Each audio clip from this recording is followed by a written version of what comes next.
দয়া করে হঠকারী সিদ্ধান্তে যাবেন না। ডক্টর ইউনূস পদত্যাগের ফাঁদে পা দেবেন না। পদত্যাগে বাধ্য করান, না হলে বহিষ্কার করুন। ইউনূসের ওই বক্তব্যটা যে আমার কথা না শুনলে আমি কিন্তু চলে যাব, সেটাকে তারা পুঁজি করে এগিয়েছে।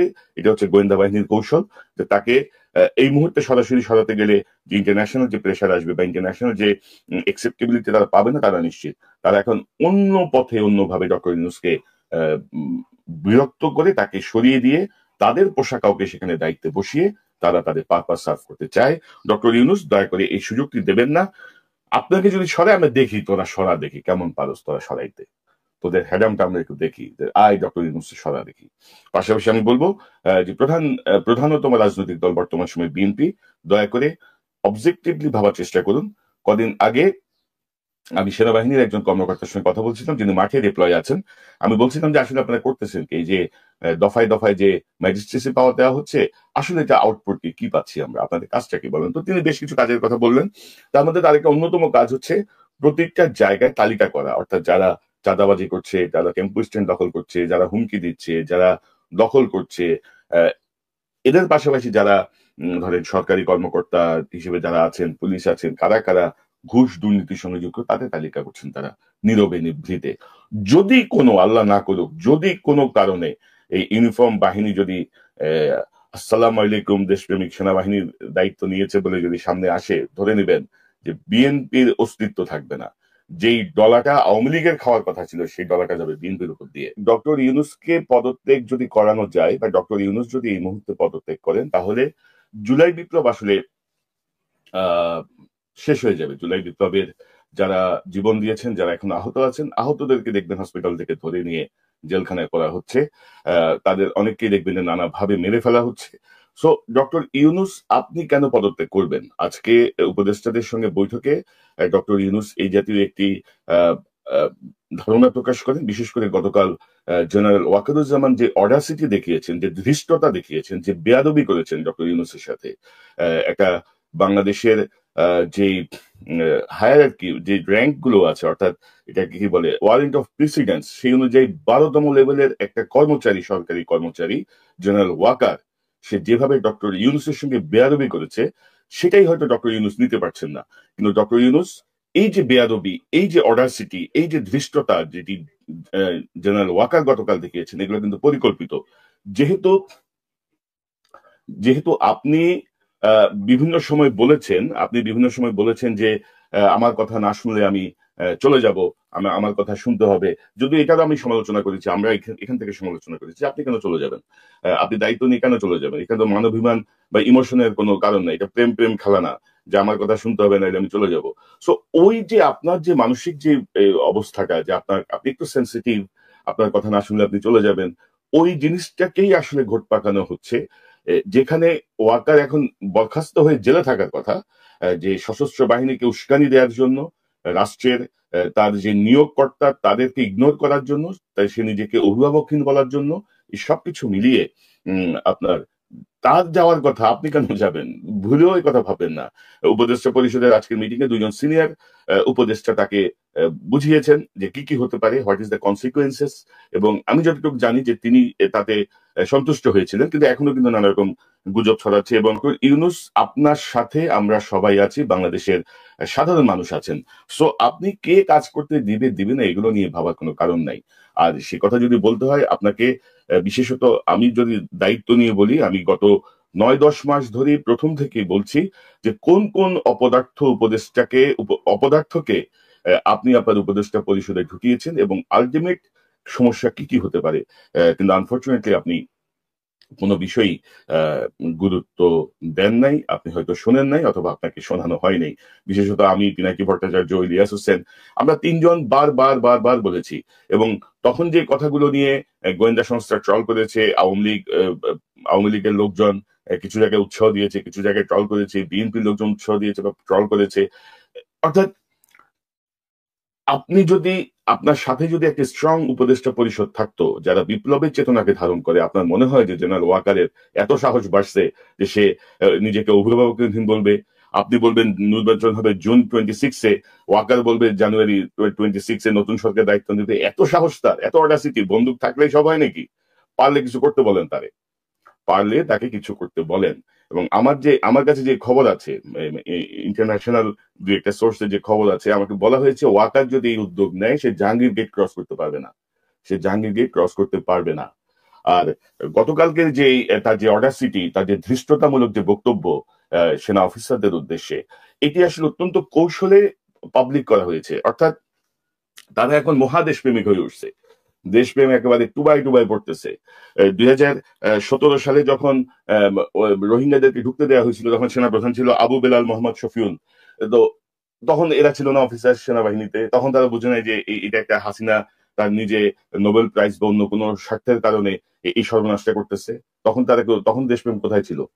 যখন হাসিনা তিনটা ভোটারবিহীন নির্বাচন সেনাবাহিনীকে ব্যবহার করে ক্ষমতা টিকে ছিল, তখন তোমাদের এত দেশপ্রেম কোথায় ছিল বেটা? কোথায় ছিলি তোরা তখন? তখন তোরা ইউনিফর্মে ছিলি না? তখন তোদের বুকের মধ্যে মেডেল ছিল না? তখন তোদের এসব হোমটম ছিল না? কেন ছিল না? তোমরাই সেই লোক যারা তোমাদের স্বজাতির অফিসারকে আয়নাঘরে বন্দি রেখে বছরের পর বছর সেই আয়নাঘরের পাশ দিয়ে এই ইউনিফর্ম পরে ঘুরে বেড়াইছো। তোমাদের বিন্দু মাত্র ভ্রুক্ষেপ হয় নাই যে আমাদের সাথে একজন সেনা কর্মকর্তা, আমাদের একজন ভাই, বাংলাদেশের একজন সাধারণ মানুষ যাদেরকে রক্ষা করা আমাদের দায়িত্ব, তাদেরকে আমরা এইভাবে বিনা কারণে ভিন্ন মতের জন্য এখানে আটকায় রাখা হয়েছে। কার মধ্যে কোনো প্রতিক্রিয়া আমরা দেখি নাই। উপরন্তু যখন ডক্টর ইউনূস দায়িত্ব নেওয়ার পরে এই আয়নাঘরকে পরিদর্শনে বাধা দেওয়া হয়েছে, এই আয়নাঘরকে সংস্কার করে অনেক কিছু মুছে ফেলার চেষ্টা হয়েছে, কোথায় রে ভাই তখন তোমাদের দেশপ্রেম? অর্থাৎ দেখেন ভাই, কিছু বললে বলবে যে সেনাবাহিনীর ভাবমূর্তি নষ্ট করতেছি আমরা। এই জাতীয় একটা গ্রুপ আছে সেনাবাহিনীর ভিতরে আছে, এবং তাদের ভাড়াকে কিছু কচুক্ষেতি আছে, বিভিন্ন চ্যানেল ইদানিং দেখিয়েছেন। যাই হোক, ওইসব সম্পর্কে কথা বলতে চাই না। কিন্তু বাস্তবতা হচ্ছে কি যে সেনাবাহিনীর যে ভাবমূর্তি, এটা আসলে হাসিনা মূর্তি হাসিনা টুকরা টুকরা করে ফেলছে 15-16 বছরে। মূর্তির অংশও নাই, ভাব নিয়ে বসে আছে সবাই। এই ভাবমূর্তিটাকে জোড়া দেওয়ার জন্যই আমরা চেষ্টা করছি নানা রকম ভাবে। হাসিনার যে ড্যামেজটা আমাদের দেশপ্রেমিক সেনাবাহিনীকে করেছে, সেই ড্যামেজটাকে রিকভার করার জন্য, সেনাবাহিনীকে আগের মর্যাদায় ফিরিয়ে নেওয়ার জন্য, মানুষ যে চোখ বন্ধ করে, ধরেন চোখ বন্ধ করে মানুষজন আস্থা রাখতে পারে যে ইয়েস, আমি সেনাবাহিনীর একটা ইউনিফর্ম দেখছি, আমাদের চিন্তা নাই, I will take care of, এই জায়গাকে নিয়ে যাওয়ার একটা চেষ্টা ছিল এবং যেটা শুরু হয়েছিল। কিন্তু ভেরি আনফর্চুনেটলি ডক্টর ইউনূসের উদারতার জন্য যেই 30-35, অর্থাৎ মিনিমাম 25 ম্যাক্সিমাম 50, এই হাসিনার এই পোষ্য এই বদমাশগুলো সেনাবাহিনীর ইউনিফর্ম পরে সেনাবাহিনীতে কোনো সংস্কার করতে দিচ্ছে না। উপরন্তু তারা এমন একটা সিচুয়েশন তৈরি করছে, যে সিচুয়েশনটা ডক্টর ইউনূস যদি সরে যায় তাদের সবচেয়ে সুবিধা। আপনারা তো জানেন সবাই যে ডক্টর ইউনূস যদি না থাকতো, গত 3 মাসেও এই সরকার টিকতে পারতো না যদি ডক্টর ইউনূস ছাড়া অন্য কেউ এই সরকারের প্রধানের দায়িত্ব নিতেন। কারণ পার্শ্ববর্তী রাষ্ট্রের যারা মন্ত্রী, যারা নীতি নির্ধারক, তাদের বক্তব্য শুনেছেন, পাশাপাশি তাদের মিডিয়ার যে প্রোপাগান্ডা সেটি আপনারা শুনেছেন। ওয়ার্ল্ড ওয়াইড সকল কিছু মিলিয়ে আমি তো মনে করবো ডক্টর ইউনূস আমাদের জন্য আশীর্বাদ, আল্লাহর রহমত। এখন ডক্টর ইউনূসকে যদি কোনোভাবে যদি সরিয়ে দেওয়া যায়, তাহলে এই ওয়াকার গংদের অনেক সুবিধা হয়। তারা তাদের অভিভাবক হাসিনাকে আবার নিয়ে আসতে পারে, তারা আওয়ামী লীগকে দিয়ে একটা ইনক্লুসিভ নির্বাচন করাতে পারে। সো এই জায়গাগুলো আমি বলবো যে বাংলাদেশের প্রত্যেকটি মানুষের সতর্ক হওয়া প্রয়োজন। দেশপ্রেমিক সেনাবাহিনীর ভিতরে যারা দেশপ্রেমিক অংশ আছেন, যারা বুঝতে পারবেন আমার এই কথা, তারা নিশ্চয়ই এই ব্যাপারে একটি সতর্ক অবস্থানে যাবেন। এবং ডক্টর ইউনূস কোনোভাবেই পদত্যাগ নয়, আপনি পদত্যাগ করান। পাশাপাশি সেনাবাহিনী এখন প্রমাণ করতে চাচ্ছে যে মানবিক করিডোরের ব্যাপারে দেশের সার্বভৌমত্ব অখণ্ডতা নিয়ে মহা চিন্তিত তারা, একেবারে চিন্তায় তাদের ঘুম নাই। অথচ ভারতের কাছে ট্রান্সশিপমেন্ট, ট্রানজিট, পোর্ট থেকে শুরু করে সকল কিছু দিয়ে দেওয়া হয়েছে। ভারত যখন বাংলাদেশের সেনাবাহিনী, নৌবাহিনী, বিমান বাহিনীর কোনো অস্ত্র কিনতে দেয় না, কোনো প্রশিক্ষণ ঠিক মতো নিতে দেয় না, তখন সেনাবাহিনীর কোনো চেতনা ছিল না। বাংলাদেশের সাথে যখন গোপন চুক্তি হয় 16-17টা, সেসব চুক্তি নিয়ে সেনাবাহিনীর কোনো সে ছিল না।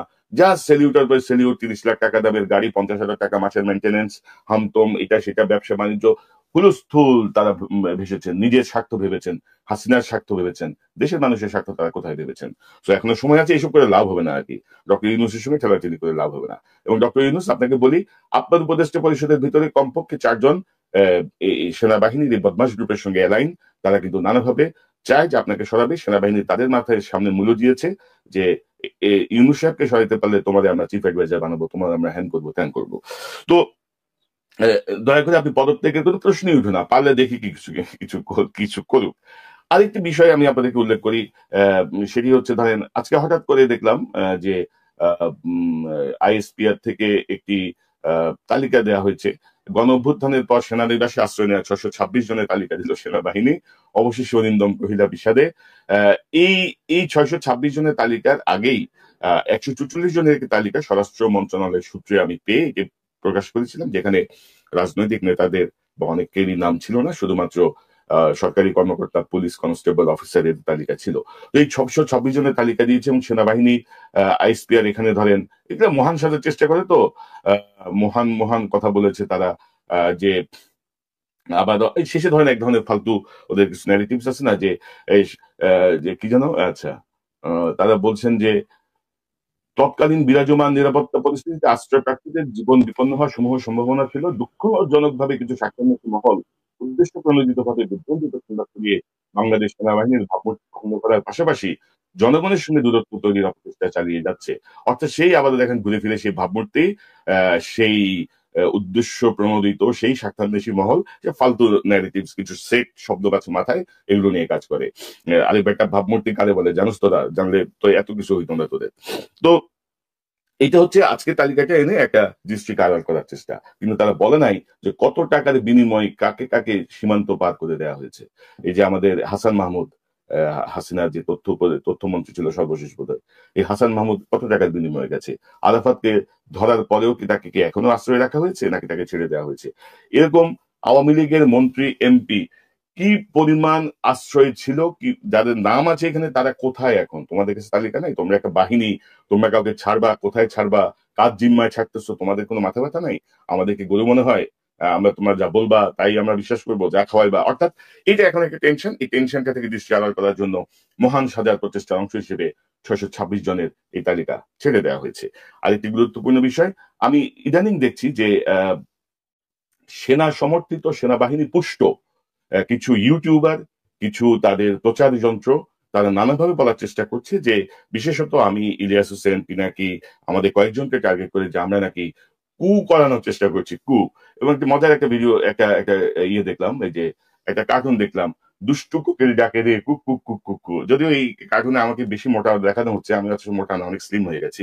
তো যাই হোক, এই যে প্রচারণার যে লেভেল আপনারা দেখছেন, এবং আমি দেখলাম যে বিএনপির বেশ কয়েকজন আবার এটা তাদের ফেসবুকে শেয়ার করেছেন, এবং আনফর্চুনেটলি এই 3 জন শেয়ার করেছে, 3জনই কিন্তু টাকলা, মাথায় চুল নাই। তো আমরা কিন্তু কখনো, আপনি যদি আমার চ্যানেলে দেখেন, কোনো ভিডিওতে কোনোভাবে বা আমার ফেসবুক পোস্টে কোথাও আমরা বলি নাই যে কুগ হবে। এখানে কিন্তু একটা একটা সাইন্টিফিক ন্যারেটিভস আছে। আপনাদের মনে আছে যে বেগম খালেদা জিয়াকে গ্রেপ্তার করার প্রায় 2-3 বছর আগে থেকে শেখ হাসিনা কিন্তু বলা শুরু করেছিল বেগম জিয়াকে জেলে পাঠাতে হবে, হ্যান করতে হবে, ত্যান করতে হবে। কাউন্টার ন্যারেটিভসে বিএনপির নেতারা বলেছেন বেগম জিয়াকে জেলে পাঠালো দেশ আগুন জ্বলবে, দেশ সহ্য করা হবে না, সম্ভব হবে না। অর্থাৎ এই জাতীয় একটা বিষয়, বেগম জিয়া জেলে যাওয়া এবং তার প্রতিবাদ, এটি কিন্তু ধরেন একটা দীর্ঘ সময় ধরে মানুষকে মেন্টালি প্রিপেয়ার করা হয়েছে যে আহ, যে বেগম জিয়া জেলে যেতে পারেন, মানুষের মাথার মধ্যে এই জিনিসটা ঢুকানো হয়েছে। গত কিছুদিন থেকে কিন্তু এই জিনিসটা আবার মানুষের মাথার মধ্যে ঢুকানো হচ্ছে যে দেশে একটা কু হতে পারে, দেশে একটা কু হতে পারে। মানুষকে কিন্তু এগুলো হচ্ছে মানসিক ভাবে মানুষকে এক ধরনের সাইকোলজিক্যালি প্রিপেয়ার করা, যে মানুষ বলছে ও আচ্ছা হ্যাঁ তাই তো, একটা কু তো হয়ে গেল, এটা তো বলা হচ্ছিল কু হবে। এবং আপনি যদি দেখেন যে উপদেষ্টা আসিফ মাহমুদ বলেছিল না যে তার এক ভিডিও ইন্টারভিউতে যে ওয়াকার কিন্তু ডক্টর ইউনুসকে মানতে চায় নাই, এবং সেই মানতে না চাওয়াটা সে বলেছে যে ওকে বুকে পাথর চাপা দিয়ে মেনে নিলাম। আর শেষ মুহূর্তে যখন উপায় না দেখে সে বুকে পাথর চাপা থেকে সে নানান, তাতে আমি বুঝতে পেরেছি ইয়েস ইস ট্রু। এবং সেখানেই কিন্তু এই যে অফিসারদের অ্যাড্রেসের আগের দিন ওয়াকার সকল major general, lieutenant general, brigadier, brigade commander সহ তিনি একটি সভা করেন, প্রস্তুতি সভা বা হোয়াট এভার।